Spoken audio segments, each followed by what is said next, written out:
April 7, 2023. Well, I imagine what I would do would pick up where we left off, reading about the path integral and the sum of histories. In Mark Swanson's book, Path Integrals and Quantum Processes.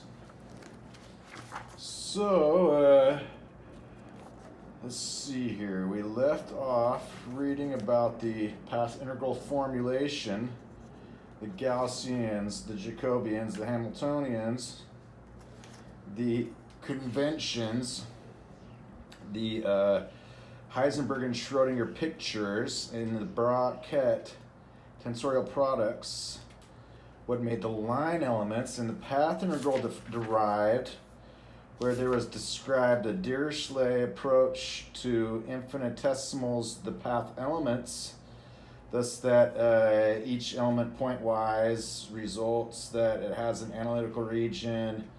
As he puts it, each one of the infinitesimal transition elements may now be analyzed. That they have analytical character so established that the mensuration of the line integral, which is kind of funny when you're trying to determine the length of something, its area, the usual approach of what an integral computes an area or a volume in multiple variables. But for the line integral is a scalar, is besides its real value, these elements, the elements of the line, iota-values as I put them, that sum to 1.0. So it was read, that section, and about the conventions and opposite conventions, the coordinate ordered function, that a classical number function is resulted from taking in the matrix element, about the eigenmodes. Quantum corrections was discussed. Since the commutator, and these commutators are vanishing or not present, since the commutator represents quantum effects or quantum corrections, this verifies the intuitive notion that for infinitesimal time periods, the time development of the system is overwhelmingly dominated by classical dynamics. That then it includes that what is added into the term, which is after the curvature of the line, or why the particle in its wave formulation has an arc, or that is according to its angular momentum, is what component, what result that there's essentially nothing for it to spin on. Although here that it's within its own wave of a sort that it is, but that otherwise this is the convention and formalism that I'm intuiting that Swanson has developed, that is a modern approach to the path integral.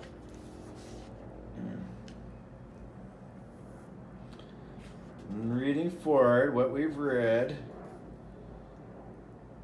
is combined with the exponential of the action.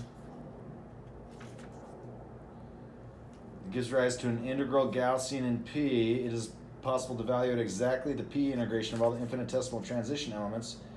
We got up to where there was the one-dimensional system with a point mass and the velocity-dependent potential, basically indicating that otherwise it's the one potential here that was discussed. And here that's so proportional or unproportional that's dependent.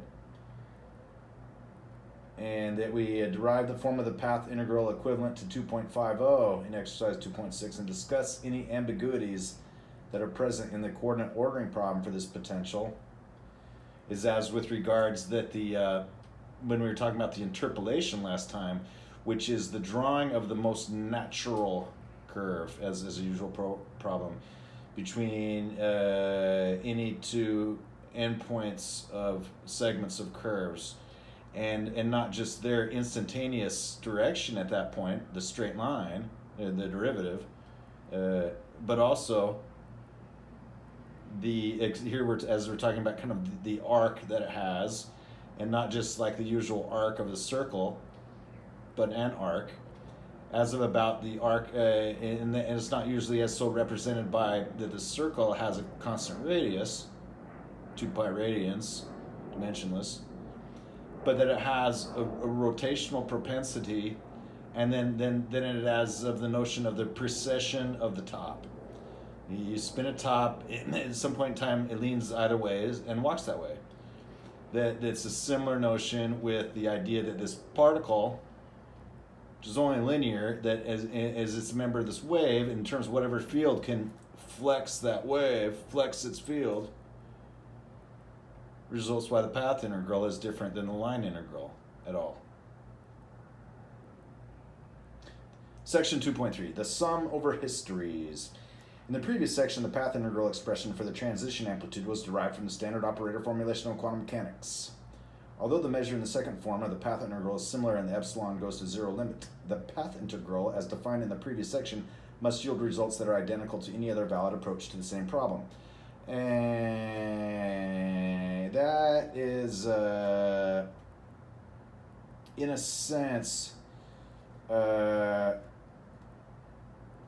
there must, that it must because it does, or it must because that's the desiderata. Those are two different things. Kind of like the earlier reflection on the style of it is clear that, or it is obvious that, or one needs not, or one does not need. And this kind of thing, that it must is basically reflecting that if it is, then that's another conversation. Must yield results that are identical to any other valid approach to the same problem. And here, valid is also underdefined. That something's underdefined leads out the ambiguity in its definition, as where something is overdefined, then it essentially can be made neatly or leanly defined. That what's overdefined is not so necessarily redundant, but it just represents usual stronger conditions or usual extra conditions. That the underdefined is essentially the opposite. It results usually stronger conditions in terms of what it would need to be well-formed, sound, valid, correct. That this is true will be seen in detail in the next chapter. However, for the moment, the explicit evaluation of the path integral will be deferred, and attention will be focused on generalizing the concepts contained in and indicated by the form of the path integral in hand. See, this is in the notion of what we want to intuit from Feynman, from Swanson, from these notions of the quantum, about the continuum mechanics that they really portray in these Schrodinger pictures, in Heisenberg pictures, the linear moments and the rotational and wave moments. That this is in a sense the meat of the section. This is not just the short form course that leads to a tightrope, but it provides in a sense a net for when somebody eventually falls off the tightrope. In the usual sense that otherwise perfect ants always march straight. However, for the moment, the explicit evaluation of the path integral will be deferred, and attention will be focused on generalizing the concepts contained in and indicated by the form of the path integral in head. It will be argued that such a generalization is not rigorously defensible at this time, and that it is well to remember this when applying path integrals to new problems. Now, rigorously defensible essentially means in terms of the mathematical interpretation and the physical interpretation, that quantum particles have a statistical interpretation. That these interpretations result the models, and about what models we can relate to them to other physical models, like parallel transport or these things, other mathematical models, arithmetization and geometrization, other statistical models, as we've been talking about Bayes and Jeffreys priors, and pair statistics after Bose and Fermi and Einstein and Dirac statistics about bosons and fermions, kinds of particles, about their spin, which is kind of a misnomer to an atomic particle, but may reflect in a sense its precession or how it can spin. That we'll go on and read what he has to say.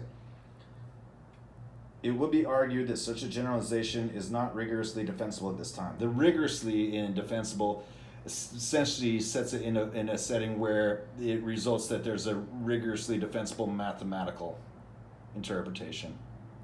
and that thus it provides a falsifiable experimental setup and a falsifiable, an invalidatable statistical setup, where physics is only falsified, it's called science, and statistics is only invalidated, it's called statistics. It's a night, does it? To my house. That we'll see then what he considers in terms of what's rigor. That then mathematical rigor of infinitesimals and infinities is quite a regular problem in physics today. In generalizing the concepts of the path integral, it is also necessary to remember the assumptions that went into the derivation of the previous section. So this just reflects on the conventions we talked about, the Gaussian, the Hooke's law, the very notion of discretization of a particle itself and what goes into this. It is the outstanding feature of the path integral that the classical action of the system has appeared in a quantum mechanical expression, and it is this feature that is considered central to any extension of the path integral formalism. It is the path integral of 2.50 obtained by integrating the momenta p sub j, integrating the momenta, that will serve as the form for motivating the conceptual generalization. So the moment is a really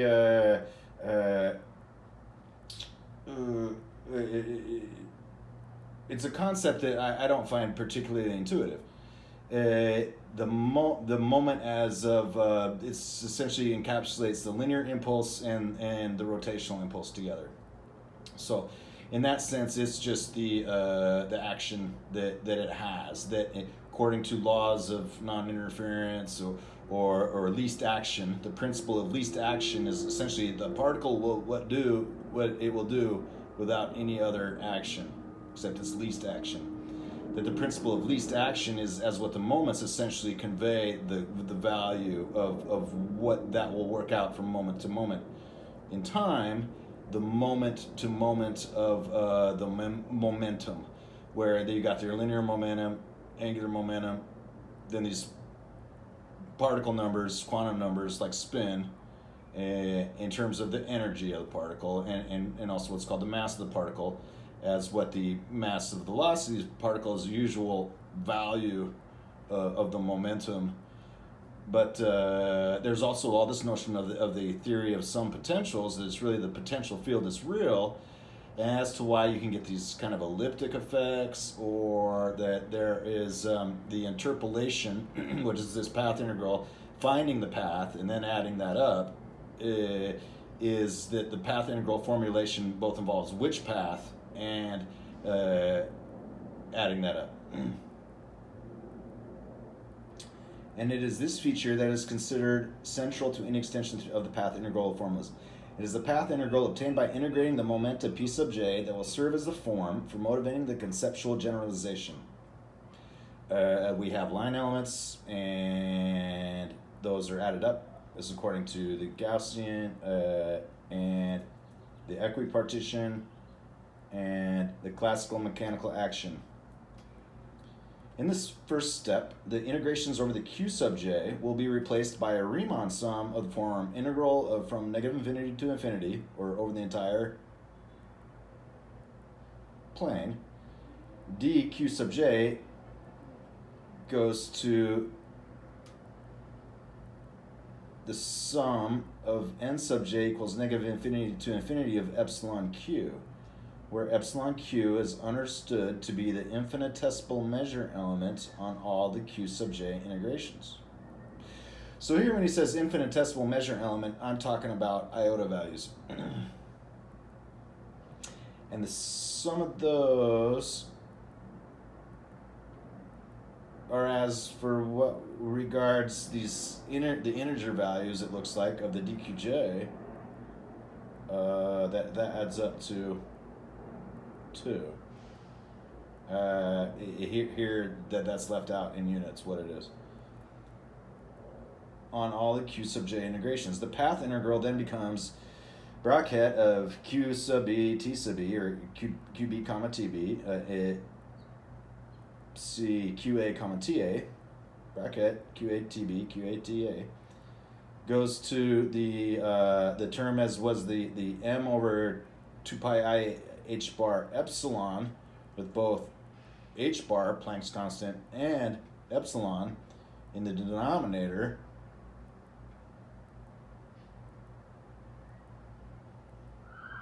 So it's essentially a sufficiently large value times to the power n over 2, where n was sufficiently is infinite, of the sum from n1 equals negative infinity to infinity of epsilon q dot dot dot all the way through from n to the n minus 1 equals the sum from n equals n minus 1 equals negative infinity to infinity of epsilon q. So it's the product of all these epsilon q's, which are infinitesimals, and times this product over them that's in the power of that to n over 2. So we got involved the semi-infinite here. We got involved rising and falling factorials. We got involved this Gaussian and as about the 1 over 2 pi, dimensionless, and the imaginary constant about the Gaussian that is as of the rotating of the elements that make a little analytical character as of a small region. That the only eventual term that's a parameter that's free is the mass times x, and that whole quantity times the exponent. So now we introduce the exponential term of I over Planck h bar, sum from j equals 0 to n minus 1 infinity, as so modeled later in the thing, times L, scripty L, times quantity bracket n sub j plus 1 minus n sub j. So the 1 usually.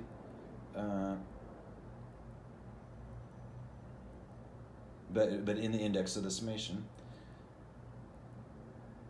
epsilon q over epsilon n j epsilon q, comma n j epsilon. So this L function is somewhat let out as to what it is, and then where he says where n naught and the n minus 1 are defined by qa equals n naught epsilon q and qb equals n epsilon q, or the differentials. This is basically where the epsilon term is essentially what would have been the raw differential in these iota values, or what, or the infinitesimal measuring elements. I can see why it says that this is tough to put rigor on this, because there are lots of ways to write it out that it just divides by 0 in terms of what otherwise it must be that it's reflective, that the principle of inverse is held up, that on the one side where it's exponential and the other side it's linear, that those yet result flat. Thus that all the successive terms with this, what ends up having this growing contribution that would blow up, is flat. It must be. This form of the path integral then represents the sum over all possible sets of values for the n minus 1 integer variables series n sub j. The sum over all possible sets of values for the n minus 1 integer variables, so n sub j. So maybe that's the way to look at it, that as that's like the sigma algebra of those, or as of all the subsets, the sum over all possible sets of values for the n minus 1 integer variables. Each set of values is weighted by the exponential of the value of the action for that set of values. So in a sense, this is just that what is the tendency or propensity seems like that, exponential, where that is that's essentially to reflect that there's some asymptote where the exponential is sufficiently spikes with regards to what is the large and the small, and the given bounds at the time. excuse me, specifying a set of n sub j is equivalent to specifying a set of q sub j. And these values represent the intermediate values of the particle's position as it moves from QA to QB. In effect, specifying a set of values n sub j defines a discrete path from QA to QB, i.e. a set of n minus 1 intermediate positions for the particle. In the epsilon sub q goes to zero limit, any piecewise continuous path from QA to QB can be represented in this manner. Thus, in the limit, the path integral can be viewed as a sum over all piecewise continuous paths from QA to QB in the time interval TB minus TA, with each path receiving a weighting factor given by the exponential of the classical action along that path. In this way, every piecewise continuous path represents a possible history of the particle's motion, and the path integral representation of the transition element is a weighted sum over all possible histories. This basically reflects that the particle is gathered at the detector. It's the propagation of a wave, which expands usually as having a wave front. The wave front is the front of the wave. So waves usually expand spherically. It's an expanding wave. And then here, the otherwise in media, or like in a conductor, as we've been talking about, like the wave convolver in Mogan, there's the notion that the wave is the wave front results when it strikes the detector,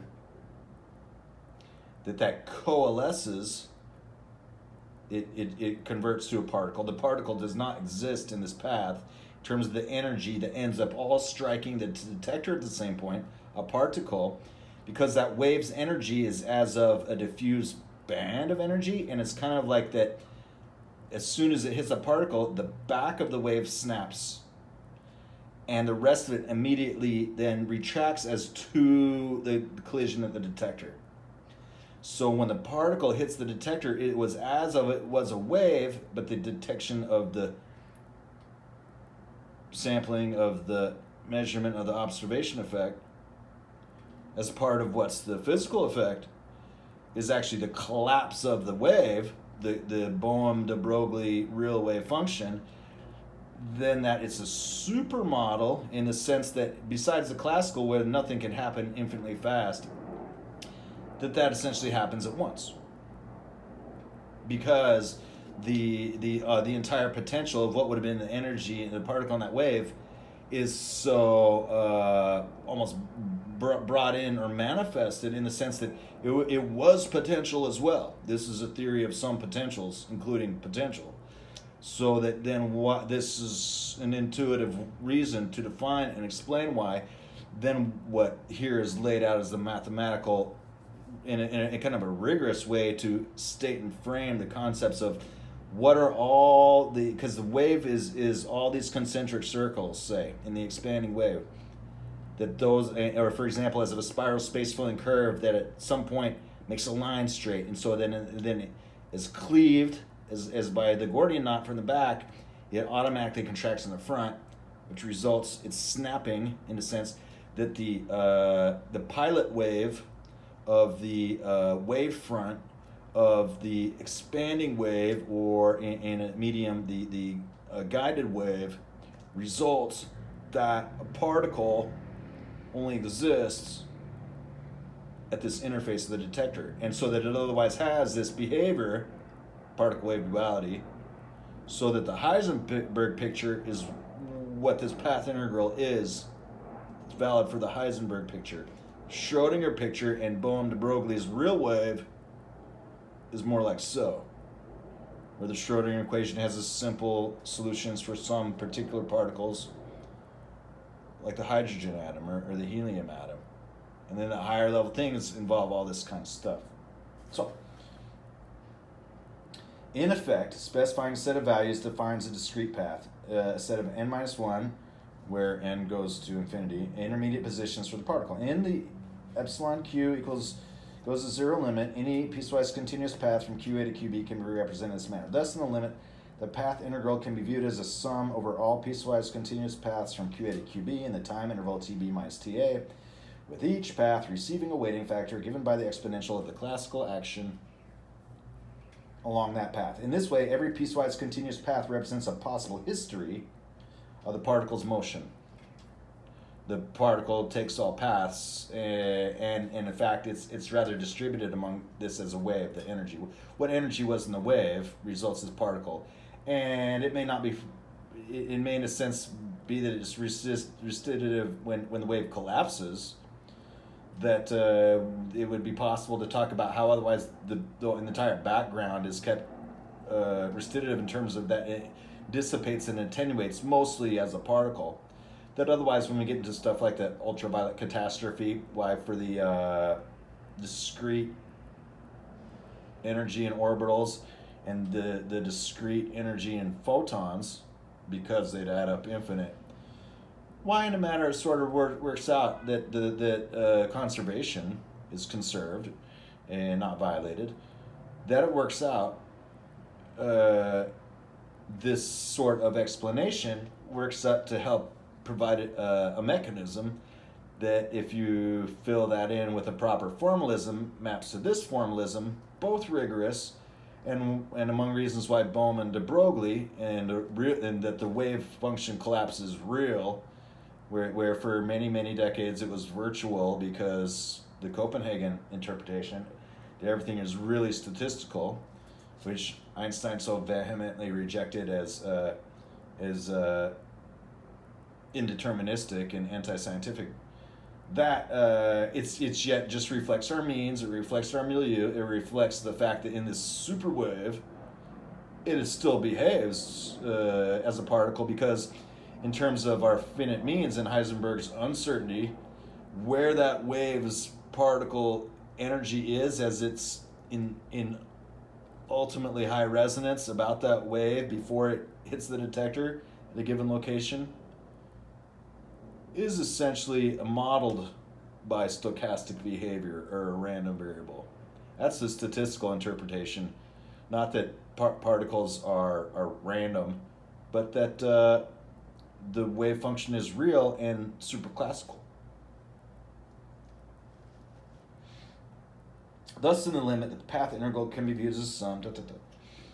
A weighting factor, the exponential of the classical action along that path. In this way, every piecewise continuous path represents a possible history of the particle's motion, and the path integral representation of the transition element, the infinitesimal transition element, is a weighted sum over all possible histories. It is this observation that is the starting point for the generalization of the path integral, derived in the last section to systems whose quantization by other techniques may not be well understood. This approach to describing a quantum process, one begins by writing the classical action S for the system under consideration. This specifies the dynamical variables of the system, e.g. Q of t in the case of quantum mechanics.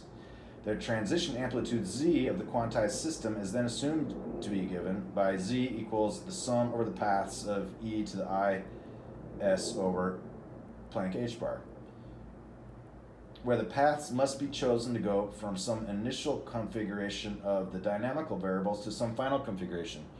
This reflects on the configuration space and the configuration of the experiment and the energy of the experiment. That according to the configuration of the experiment and the media of the experiment and the quantities under observation and the energy of the experiment in terms of the very high and very low and how those affect regimes in transitions of energies, where we have here essentially the Planck floor as establishing what are the atomic mass units in terms of these propensities of substances to enter reactions. In the Democritan for quantum mechanics, and as what results kinetic things in the quantum mechanics, that the detector results a transition that must be as according to some junction effect. That there's a transition amplitude z that is the quantized system's transition amplitude, and it's the sum of the paths over the sum of the paths of e to the is, the system, the action over h bar. So it's these exponential terms summed up, where the paths must be chosen to go from some initial configuration of the dynamical variables to some final configuration. Here we reflect the configuration of experiment as like symmetries, as like boxes, as like what would cause reflections, what would cause feedback, what would cause any resonances, and according to the theory of potentials and theory of some potentials, what results according to continuum mechanics, why this configuration experiment would have certain preferred paths.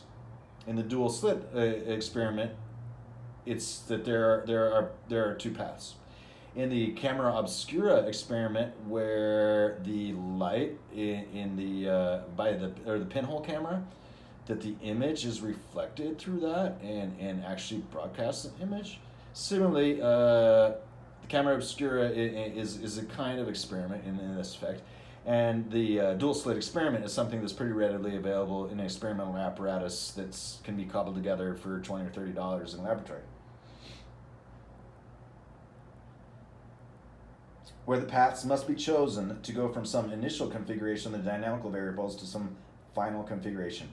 In 2.55, the transition amplitude z, just read, the formal derivatives of 2.41 are taken to be the exact statements, and in that sense, 2.55 is a continuum version of the path integral, vis-a-vis the earlier described discrete version, derived in the previous section. The advantage of such a picture for quantum processes is the intuitive power that it brings. In the path integral formulation, the classical paths of Newton have reappeared in the quantized system, allowing a graphical interpretation of quantum processes. However, the deceptive simplicity of statement 2.55, the classical action, cloaks many subtle and as yet unresolved mathematical difficulties, and at least a cursory discussion of some of these must be made, if you want to know more about it.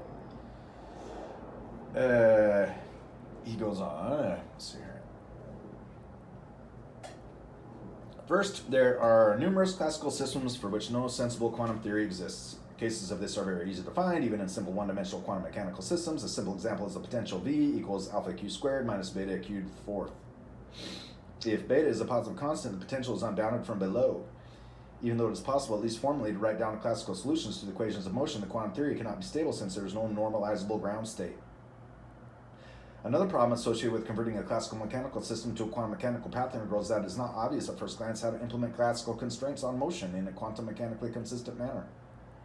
At an even more subtle level, it will be seen that some field theories cannot be consistently quantized because of quantum mechanical anomalies in their conservation laws. For this, think back or recall discussing Gauguin the ideas of the conservation laws and symmetries, then also the effects and transitions and the regimes at boundaries, and then also how those reflect continuity laws or equations of continuities about what are discussed, the identities of the quantities, about the additive identities 0 and multiplicative identities 1, and as with regards to the multiplicative annihilators also 0, the mathematical interpretation. Because of quantum mechanical anomalies in their conservation laws. The path integral approach cannot possibly improve such situations, and it may even obscure some of the problems if it is indiscriminately applied. So when we talk about something that is the discriminator, to remove from it what was making it incriminated, that there's this notion that there's basically a contrived system that would be pathological. There are any number of contrived systems that are pathological to this linear formalism that will end up producing from it junk. But this notion that there are also these harmonizing or what results according to a resonance theory, or what results according to the restitutive and oscillating and the attenuative and dissipative, which still provide that the conservation laws in the overall open system are held up. They're not pathological. And so these may be discriminated among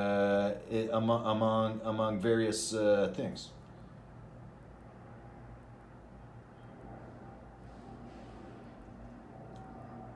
That's an excessive note on usage because it is one of those words that sometimes people cringe because there are social attachments to the word.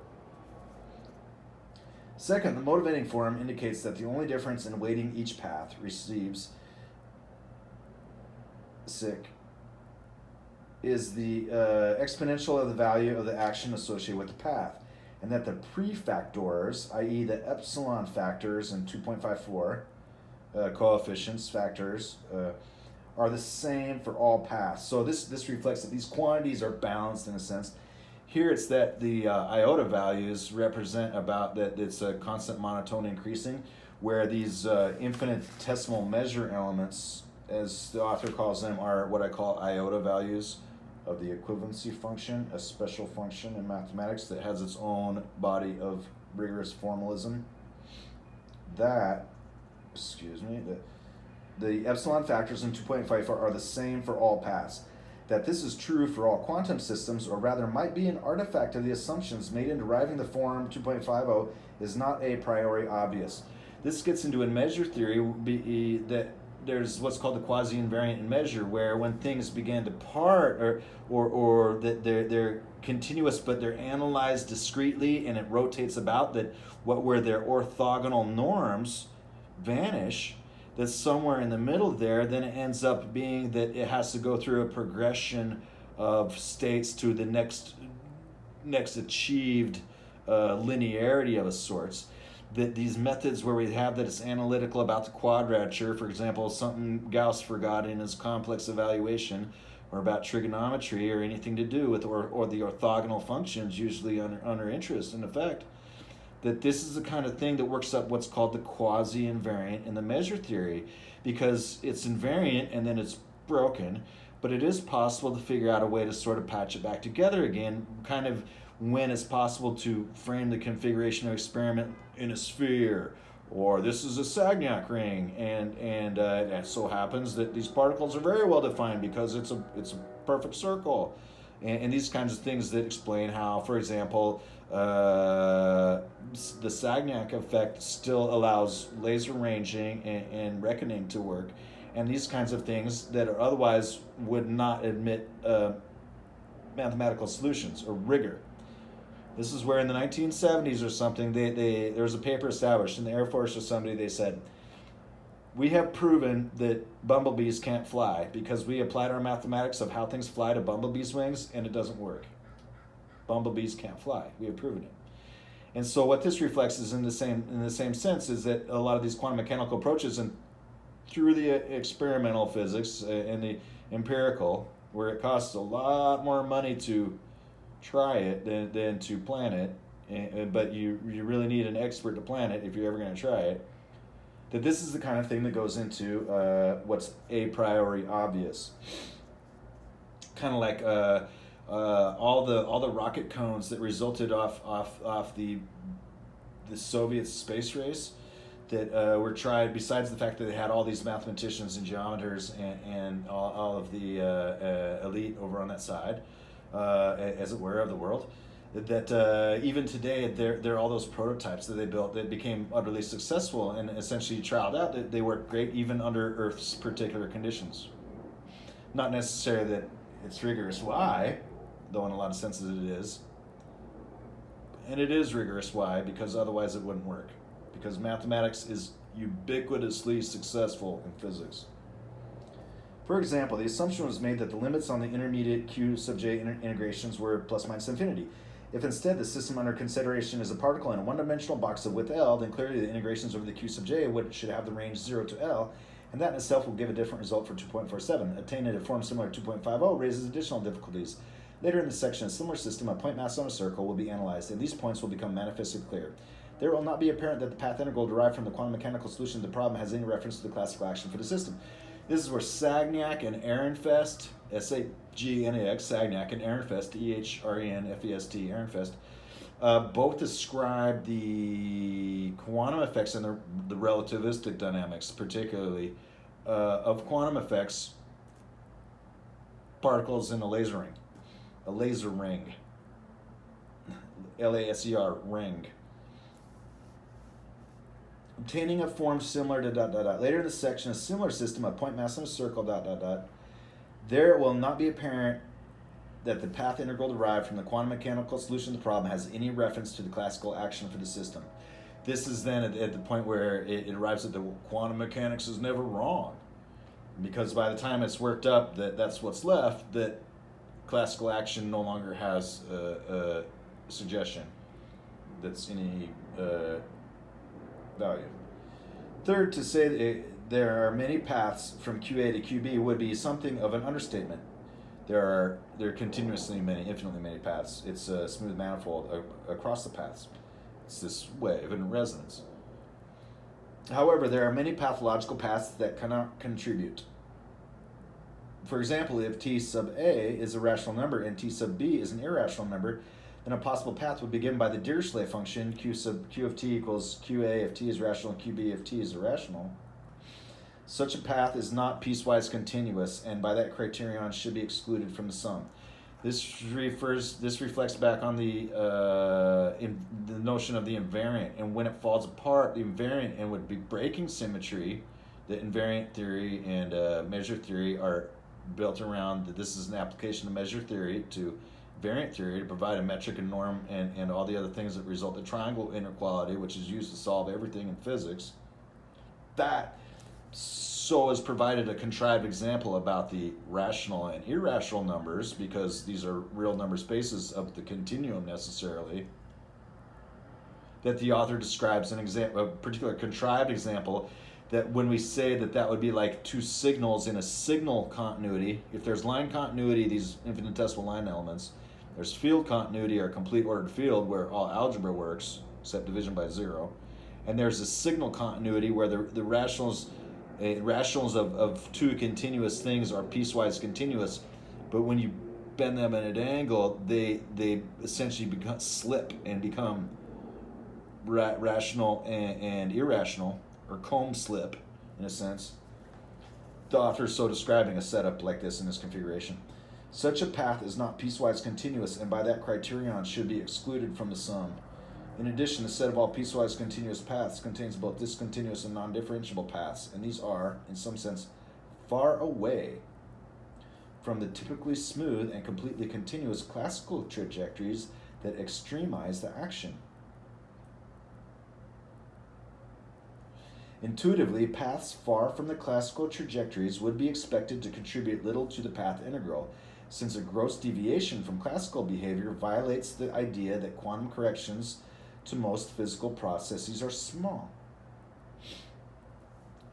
This is where the interaction of particles or the waves or in the currents and the flows and the fluxes has what you got for parallel transport in the instanton. This is this formalism of the thing in relativistic quantum dynamics that here he's describing that these lines either do or don't match, and that usually the eddies that part or would not have much influence on each other, and then as for where they do, then that's contrived, because the flow is essentially linear vis-a-vis that waves interfere and provide evidence over time of a pattern of interference. Of course, quantum mechanics counters this intuition with the presence of a discrete set of bound states. The bounds, the grounds. This is far from the classical behavior of the system, which allows a continuum of bound states to occur in attractive potentials. Space-time is a continuous, smooth manifold. In the path integral, it is unclear how this bound state structure is manifested in a sum over histories, since a discrete set of bound states corresponds classically to a discrete set of bounded trajectories. In the path integral. So here he notes that it is unclear, and then he indicates the method. It is unclear how the bound state structure is manifested in a sum over histories, since a discrete sum of bound states corresponds classically to a discrete set of bounded trajectories. Then he describes an argument explaining why, according to Riemann and Lebesgue, that it basically gives Riemann sums horizontal and Lebesgue sums vertical. I imagine I'll read up a little bit more later. I'm just going to kind of stop there. I'm going to earmark the page here. That then there's quite a further discussion, and he mentions the Euclidean, the Hamiltonian. So we'll be talking about the Lagrangians if it's a Hamiltonian. Wick rotation. If we're going to talk about Wick, then later we talk about Sagnac and Ehrenfest. Euclidean time, Riemann, Jordan measure. The Jordan measure is like not a measure, kind of like Higgs is not a field. Glim and Jaffe. Jaffe is pretty controversial, and I'm glad it's interesting to see that this is referenced. Wick, Rivers, Glim, and Jaffe. Eigenstate problem. And so I'll pick up that a little bit later, but he references Glim and Jaffe, quantum mechanics of functional integral point of view. So that might just be for analytical methods, and it's nice. And then we would get started with chapter 3, evaluating the path integral. And again, he continues in this approach where it's at once descriptive, the mathematical model that's available for simple and uncomplicated configurations, and the intuitions that go into this, and that where, again, what intuitions I've added about this superclassical Bohm Broglie pilot wave front ghost wave, and this kind of concepts and notions are also intuitively so. I find them perfectly intuitively apropos. But it just involves that there are these instantaneous tensions, that this attenuation and dissipation of the restitution and oscillation is super classical in the sense that there's how it works out, that it carries itself into these systems of potential, that these classical systems in a theory of some potential are as well systems of potential. And so it results that they all manifest together. It has to be an entire system of a theory of some potential for it to be one at all. And then it entirely is. Whereas otherwise it's entirely a classical system. It's axiomatic. Nothing wrong with that. There's nothing wrong with that at all. It's just not complete. And as we've reached higher order science, it would eventually be futile to not have the dual, the complementary universal dual that adds it up. Let's take a look at, say, lectures on physics, Feynman, Leighton, Sands. The Feynman lectures on physics from Feynman, Leighton, Sands. Mainly mechanics from Richard P. Feynman, Robert B. Leighton, and Matthew Sands. Mainly mechanics, radiation, and heat. What's this other one here? Mechanics, radiation, and heat. So that might help us, mainly electromagnetism and matter and quantum mechanics. Well, it'd be interesting what he says about heat, because Thermo's second law is after Fourier. And Fourier solutions to the, differential equations that establish radiation heat, or d squared x dy squared equals 0, or whatever it is, or minus 1 equals 0. Admit other solutions, but the solutions in the trigonometry are the most available tools. And then it is to be worked up at how those are solutions in terms of orthonormal functions, orthogonal functions, or if there's not really a thing as orthonormal functions yet, but they're orthogonal functions, sine and cosine.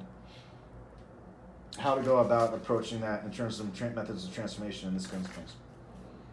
So, looking through this, he describes the organization of the material, conservation of momentum, Newton's laws, work and potential energy, theory of gravitation. There's a coverage of all sorts of topics in physics.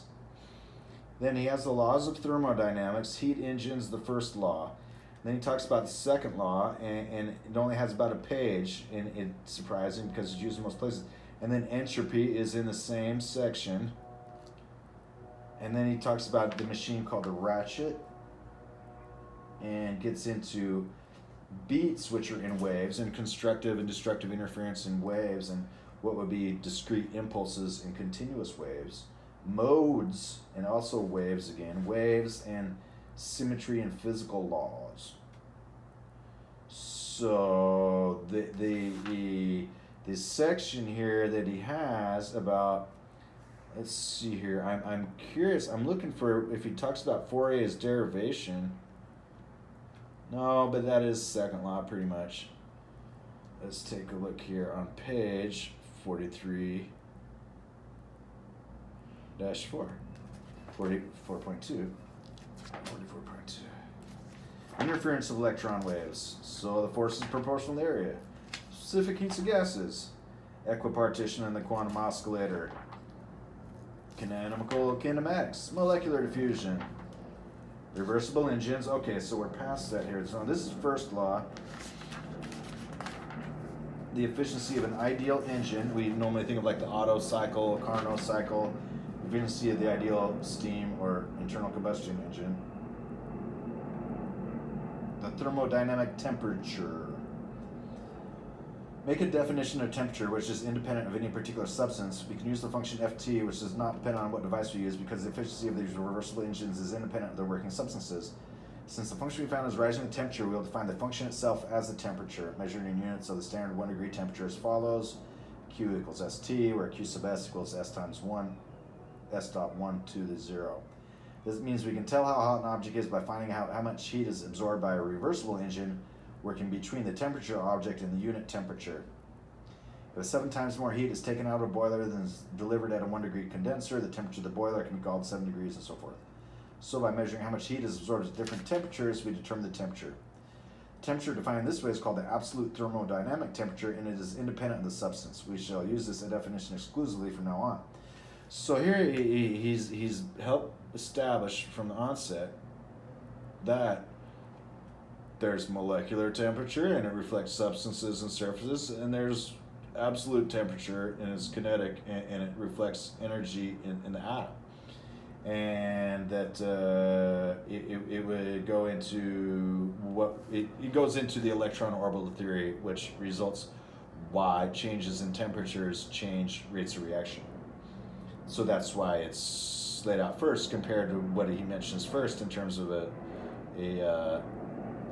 steam engine, and what that has to do with, I guess you talk about it like the relative freezing rate of ice cubes, hot water or cold water, whether that can really accelerate or hit the slide, as it were, and freeze out. It's just so here that's also then when we talk about entropy and thermal second law, it's important to recognize that the utter fundamental disorganization and the utter dissipation and attenuation in the small, it's thermal second law, and Fourier's solutions and all that, which is great, and also Fourier's kind of works in the macro scale, micro scale versus macro scale. That it's something to figure out. And then what it means with the theory of potentials is that we want to have a common thing that this radiation of motion is for both of them, and so then the idea is that there must be some theory of this superclassical potential in the surface and the substance, what reflects that its bonds resonating all together combine to form up to make the temperature changes, and the state changes would accompany temperature, whereas at the same time it's the same mechanism as the micro law. So trying to figure out how macro and micro law are the same for thermodynamics second law is a thing, and I imagine its solution would be found only in a theory of some potentials of some sort, which is basically just the usual, well, there's only one theory of everything, so it must be the same theory of everything. Must be the theory of everything. It's true. It's intractable. It's not fungible. It's not tractable. It's sensible. In fact, it's only sensible and always applies. It's true. But then we don't want to give people false confidence or a false sense of security that the tools that we have can work out the whole truth, except via these means, as we're discussing how to put it all together. So, if this is all there is of thermodynamics, why is it considered such a difficult subject? In doing a problem involving a given mass of some substance, condition of the substance at any moment can be described by telling what its temperature is and what its volume is. If we know the temperature and volume of substance and that the pressure is some function of the temperature and volume, then we know the internal energy. One could say, I do not want to do it that way. tell me the temperature and the pressure, and I would tell you the volume. I can think of the volume as a function of temperature and pressure, and the internal energy is a function of temperature and pressure, and so on. That's why thermodynamics is hard, because everyone uses a different approach. If we could only sit down once and decide on our variables and stick to them, it would be fairly easy. Yeah, right, Feynman, Leighton Sands. Clearly easy, obviously easy, must be easy. Too easy. Now we start to make deductions, just as F equals ma, force equals mass times acceleration. Again, in the kinetic and the moments and theory of some potentials, the very definition of momentum and inertia makes for the Newton's has a 0th law, and it's about statics. Torque is static. Now, I've kind of overstepped here. I want to rein it in a little bit, but it's just something to be said that when we're looking at all classical mechanics and hear this theory of heat in classical mechanics, that a theory of some potentials is, in some sense, is still a classical theory. And then secondly, that I haven't quite made all the derivations to reverse both ways, how instead of that things like Newton's first and second law have motion or have rest, that they come to motion or come to rest, and that is a transition. Some Newton's 0th law. Yeah. And then he defines, the next section is defined entropy, the authors. And so entropy is another one of those unusual quantities, because read the other way, it's the opposite. But there are not many quantities like that, and in the usual setting where it's applied, it works up that it's perfectly suited to derive something like Boyle's gas law, B-O-Y-L-E, Boyle's gas law, or the ideal gas law, so that the ideals are met, and then that advises pretty much all the things to do with like coefficients of thermal expansion, coefficients of thermal contraction, why are those different sometimes, and these kinds of things that go into physics and the usual regimes with regards to heat, vibration, and displacement, the kinetics, where that's why kinetics is fundamental, and then charge and potential and charge and potential and charge and potential and charge and magnetic action, why the kinetic is fundamental, and these sorts of things to help us understand why the path integral is it's just kind of like there's a wave, expanding wave. At some point in time, the wavefront collides with the detector. It's projected on the detector, and so that where it manifests on the detector is as of the whole space that it could land on.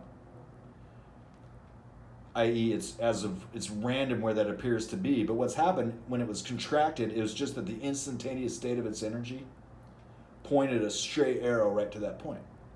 But it's just that arrow is constantly spinning super classically. And so it's kind of like a Descartes' vortex, where at one point Descartes' theory was like, all matter and energy is made of vortexes everywhere. The vortices, where a vortex is like a whirlpool. It's like one of those things shaped like a whirlpool where you spin a coin on its edge around the rim, and it goes around and around, but it holds itself upright. It holds itself bouncing and spinning according to the weight of the coin. It's manufactured so that it holds itself in until it's spinning in a circle all the way to the end of that. You find them at the science museums and this thing. And it only costs, you put in a quarter, and then it eats your quarter, and it pays for that thing, and you get a scientific education. So that's the kind of explanation of the real wave theory, of this Bohm to Broglie wave theory with this super classical interpretation. And so then it goes into figuring out, it's like, okay, well, that's not our fluid model anymore. It's not our flux model even anymore, like light, that is tachyonic and breaking radiation, which is so great. But then it works out how we discriminate and differentiate. We delineate what are these ways that we can talk about the various effects and the various linear relations in each one of these models that they're same and differ, the skin and core effect, for example. And here, for example, in the motion of the direction of the energy of a wave, that it's oscillating. And then it's possible then to add that back into the classical. So then we could work up something like a fall gravity, where instead of Newton's gravity, which is two massy objects working forever, constantly gravitating all the massy objects around them, somehow doing work all the time, to instead of like after a Fadio Lesage and the ultramundane corpuscles that arrive from everywhere in the universe as the infinitely distant, infinitely spherical shell pointed towards us all the time, with us in the middle in the world, blocking those ultramundane corpuscles, just thus resulting instead of a pull gravity, a push gravity.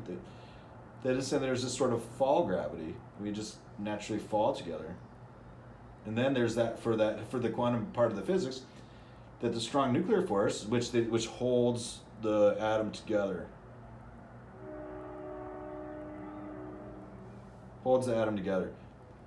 It's actually this fall gravity on a small scale, and explains also why they have asymptotic freedom. When Weinberg and Salam back in the 70s and 80s, they were like, wow, we finally cracked the atom and it's loose inside already.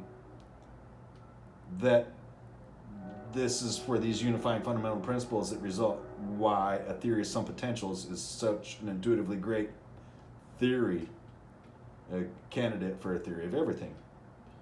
Because we'd have to do all those things to be a unified field theory, a gauge theory with our gauge, which is another story about the equivalency function.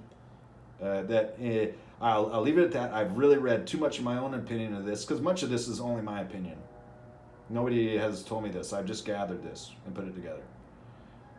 But certainly I'm entirely just only the product of the canon and the influences that I've had. So I'll just leave it at that for today. Well,